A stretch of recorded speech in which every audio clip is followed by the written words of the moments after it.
Hello, thank you for watching. I'm Drink Rainbow, and today I'm going to talk about a virtual identity. Identity has been a very interesting topic to discuss lately. As a result of conversations such as toxic masculinity or transgender issues, people are beginning to rethink the idea of a personality or you as a person. I am personally very interested in all these topics, and I believe it is an important discussion to have with yourself and those around you. This talk will touch on all these conversations, but they'll be presented in a different light than you're used to. They will be discussed in the context of a virtual identity and how virtual reality impacts the topic of identity. Take Minecraft for example. It's the first game I ever played when I was 12 in 2012. Despite its popularity among kids, I still play it to this day. I didn't realize it at the time, but this was my first experience with a virtual identity and how I present myself to my friends differently than I do in the physical world. I wish to point out that an identity in a video game is different than an identity on Instagram. For instance, Instagram is usually used to boost your image, which is still a modification of your identity, but an identity in a video game is usually disconnected from your identity in the real world. Throughout the years, I played more and more video games, and without even thinking about it, I was always creating a new digital identity for every single game. After purchasing my first VR headset in 2018, I began to get hooked on virtual reality. I began playing games such as Beat Saber or Superhot. Without knowing what to expect, I was so amazed at how immersive these games were, that I quickly realized this was going to be much bigger than I had anticipated. In August 2018, VRChat caught my attention. I already knew about the game through YouTube, where I saw funny videos and compilations of what was going on in the game. However, these are just clips taken out of context without any knowledge of what happened or how big this game really is.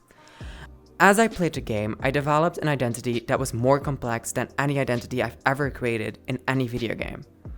VRChat is very important in this talk, so let me quickly explain for the people that don't know what VRChat is. It's a social game where you can talk to people around the world. Putting it in other ways, it would be similar to going to the park or talking to strangers.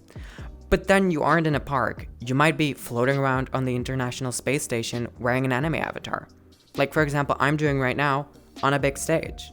The players create almost everything in VRChat. This is a key feature of the game, since it lets players be and do whatever they want in a virtual space. A lot of my important experience in my virtual reality life have been stemming from this game. I'm going to discuss how my identity has changed through these platforms, not only in a virtual reality, but also in the physical reality.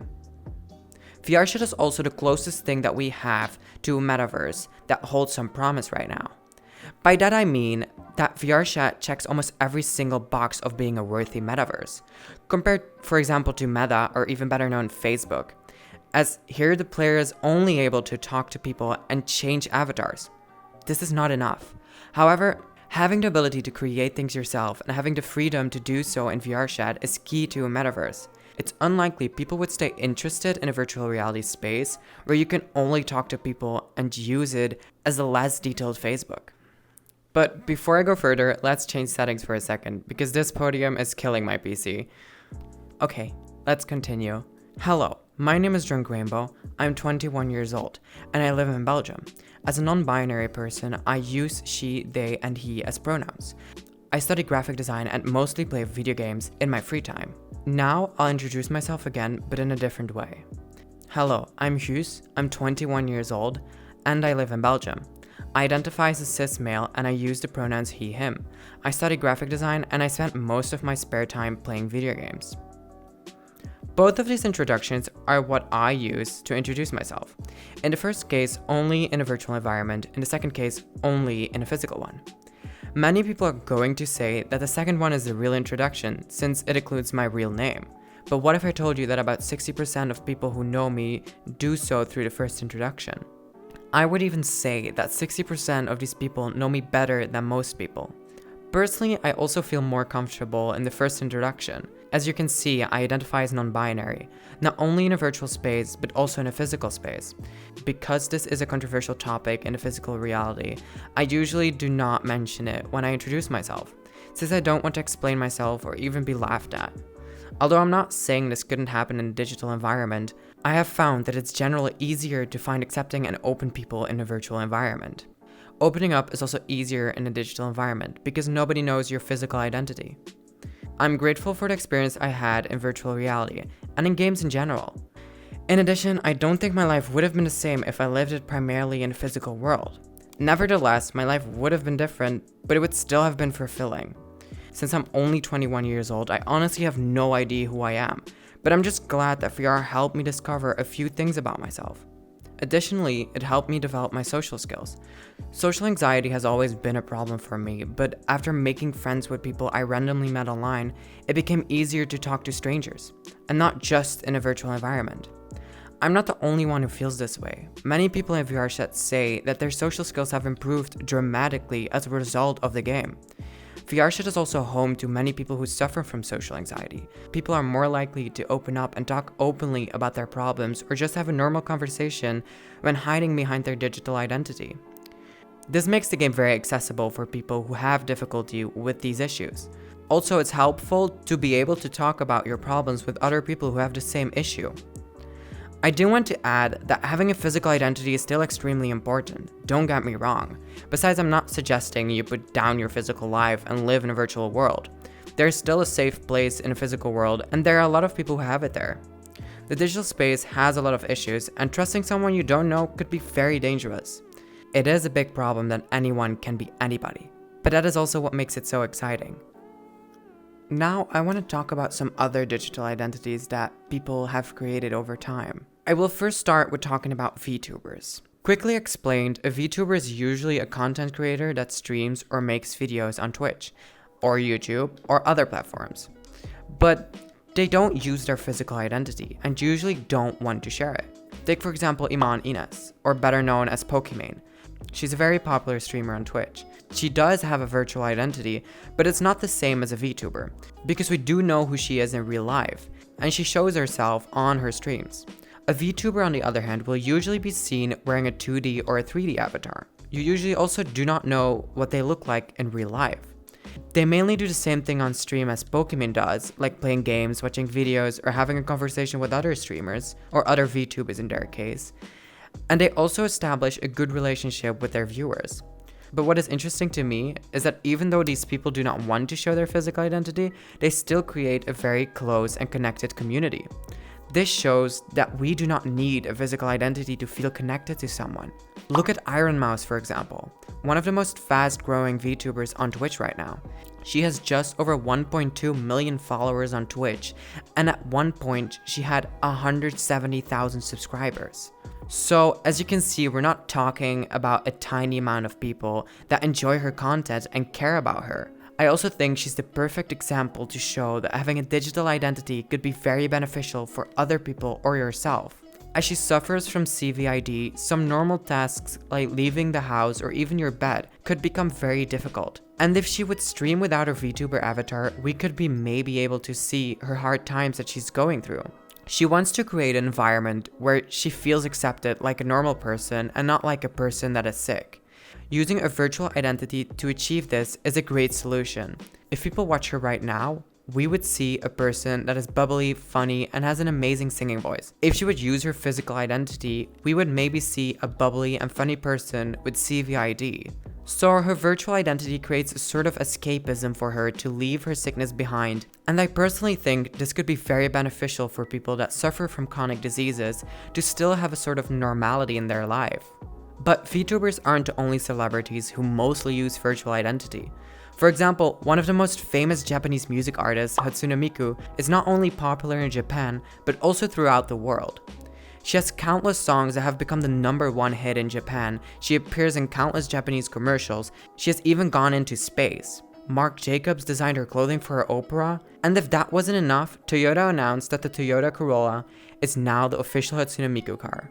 As you can see, she's very famous not only in Japan but across the globe. So what sets her apart from other artists? Well, she's not real. Krypton Future Media created her entire identity. Additionally, her voice is a computer-generated voice called Vocaloid. Kenmochi Hideki created this voice at the Pompeu Fabra University in Barcelona in 2000. The technology was quickly discovered by Yamaha, and they helped to develop it. I like that Hatsune Miku's purpose is to bring everyone together through music. It may sound cheesy, but she actually achieved something along these lines. Her voice can be used by anyone who wants to create music. Her fans love this, and countless new songs were created by them. Anyone can create any kind of music on her platform. KDA is another example of a virtual pop star. KDA is a K-pop group that was created by League of Legends. They're now, besides Hatsune Miku, one of the most famous virtual pop stars out there. On YouTube, they received over 500 million views for their debut song called Pop Stars. However, unlike Hatsune Miku, their voices are taken from famous artists like Madison Beer, G-Idol, and Jaira Burns. Even though they use real voices, their entire identity is different from that of the famous artist from who they get their voices. As KDA was such a big hit, League of Legends created another group called True Damage. However, they were not as popular as KDA, but they still got a whole collection of clothing designed by Louis Vuitton. Now, what I want to say in regards to these virtual pop stars and VTubers is that they demonstrate how we are connected to virtual things and to virtual beings. It is no coincidence that these two virtual pop sensations became such big hits. My feeling is that virtual identities will not only affect us and our personal identities, but they will surround us in ways we didn't even expect. There are many people who connect to these virtual beings as real people. They see them as people like themselves, who have emotions, they find comfort in them. And if we're already trying to create new identities, it only seems logic to change our own identity as well. Can you tell me what the difference is between Hatsune Miku having an online personality and Ariana Grande having a physical personality towards you? You will probably never meet both of them, not on a personal level at least. When you see both personalities through a screen, there is no difference between a personality who only exists in a virtual space and a personality who actually exists. You will never be personally involved in either situations. However, I need to stay on track. I'm saying that a virtual identity is an escape from the real world, and it can never affect you personally. However, I do believe you could have a virtual identity that is your own and feels as real as your physical one. I want to make something clear. There may be some individuals that are watching this and thinking to themselves, virtuality is cool, but it's not real. So we shouldn't take it that serious. However, I will try to prove you wrong. You may have noticed that I tried to refer to physical world as a physical world and not as the real world. As a result, if I said the real world, I would imply that the other world is fake. However, I will try to explain to you why a virtual world is just as real as a physical one. I will also heavily rely on the book Reality Plus by Australian philosopher David J. Chalmers. If I visit the Eiffel Tower through my virtual reality headset, then have I not been to the Eiffel Tower? I maybe not have been to the actual Eiffel Tower, but I've definitely seen an Eiffel Tower. However, it is a very different experience than going to see the actual Eiffel Tower. But that doesn't mean it's not real. As Chalmers explains, a flower in a virtual environment serves a different purpose than a flower in a physical environment. But it is still there and it still has an existence. Take for example these ducks. You would maybe say they're not real. But I clearly see ducks walking around. I can pick up some bread, I can feed them. But they're not like ducks in our physical world. That is true, but they still are ducks in a reality. Something is real when it really exists. What does this mean? Chalmers says something is real when it can be measured. For instance, things in a physical environment are made from atoms. In a virtual environment, everything is created by bits. This means that you can measure a virtual environment and that when you are in a virtual place, you're not dreaming, you are there. I'm not denying that virtual reality is something artificial, and when you're going to live your life through virtual reality, you're going to live an artificial life. Chalmers explains that a city is also artificial. It's a place where people live, but the whole environment is something that humans created. That doesn't mean that those people will not live an unfulfilling life. In a city, there are a lot of people who live fulfilling lives. There will come a time that when virtual and physical reality will be almost the same as technology advances for virtual reality. I don't see any reason why people shouldn't be able to create a comfortable living space in a virtual environment. The same applies to a virtual identity that you'll be creating in virtual reality. Obviously, the identity will be artificial, but that doesn't mean it won't be real. You can compare this to money. We created money. Without us, it wouldn't have any meaning. The fact that society decides that money is important gives it power. The same applies to virtual identity. It would only be accepted as part of your reality if you give your identity purpose. I hope you now understand why virtual reality is real and how it can become a new way of living. If you would want to know more about virtual reality and what it could become, I would recommend reading Reality Plus by Australian philosopher David J. Chalmers. He not only talks about why virtual reality is an actual reality, but it also takes in other topics that have an important connection to virtual reality. Now I have explained why a virtual identity is as real as you make it. I want to talk a little bit about what the role of gender and sexuality could be in virtual identity. Choosing your identity means choosing your gender. This is important not only for those who are transitioning or know that they identify with a different gender, but it also helps to change the view of gender itself. As an example, there has been studies done on fluidity of gender identity induced by illusory body sex change. It means that different people have been inserted into avatars with the opposite gender. It was discovered that the way someone looks has an impact on their brain. As a result, these people would start acting differently than they would if they weren't wearing the avatar. Following the session, participants reported feeling that they had a more fluid relationship with their gender. This study can be compared with a study where adults act like children when they were giving avatars of a child. This study shows that changing your appearance can not only change your gender, but also your sense of age and your identity as a person. The study on fluidity of gender also shines a light on gender as a social construct. The philosopher Judith Butler refers to it as gender performative.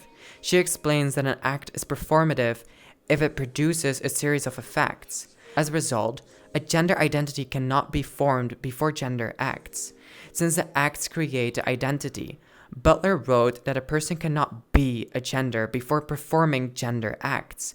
One of a gender act is, for example, wearing a specific color and associating that to a specific gender, for example, blue to boys and pink to girls. In 1990, she wrote a book called Gender Trouble: Feminism and Subversion of Identity. She goes into detail with how gender is something that we created with improvised rules. The book is one of the most influential studies on gender itself, which is why it is still talked about today. Also, it has a significant impact on gay, transsexual, transgender, and feminism rights, as well as in philosophy. While reading the book, the reader is forced to rethink the norms of what is normal in our society.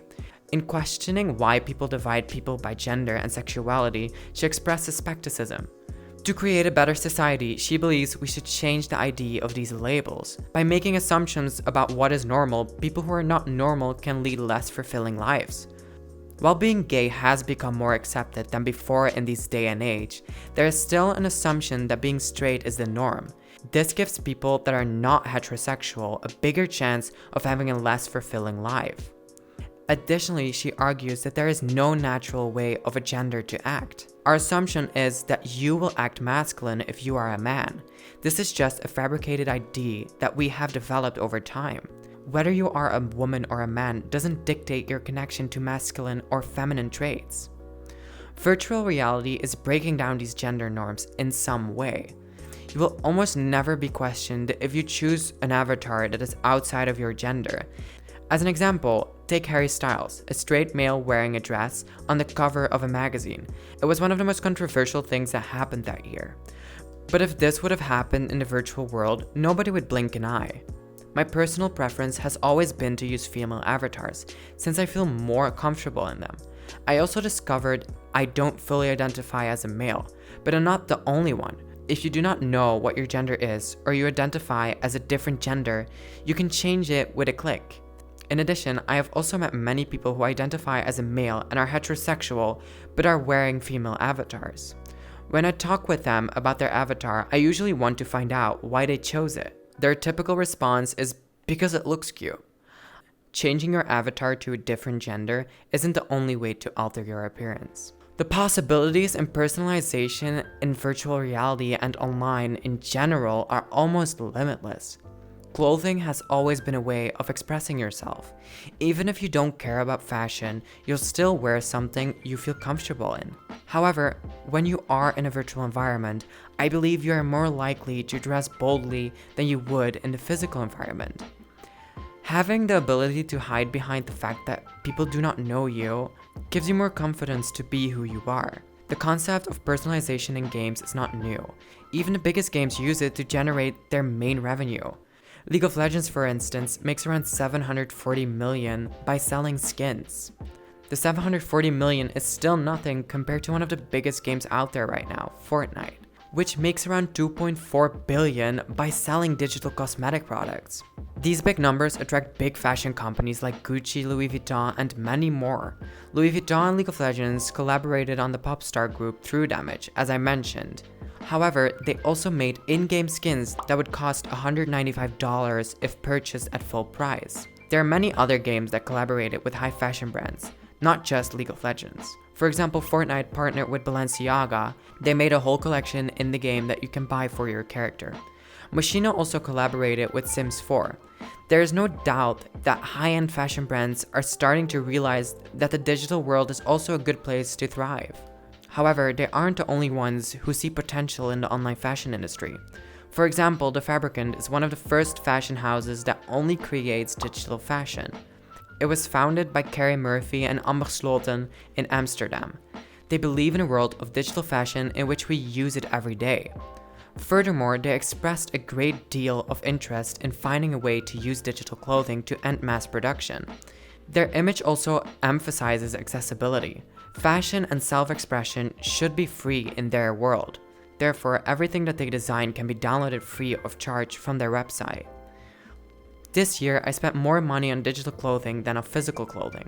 I know some people would think this is strange and unnecessary. However, I use these clothing a lot more than my physical ones.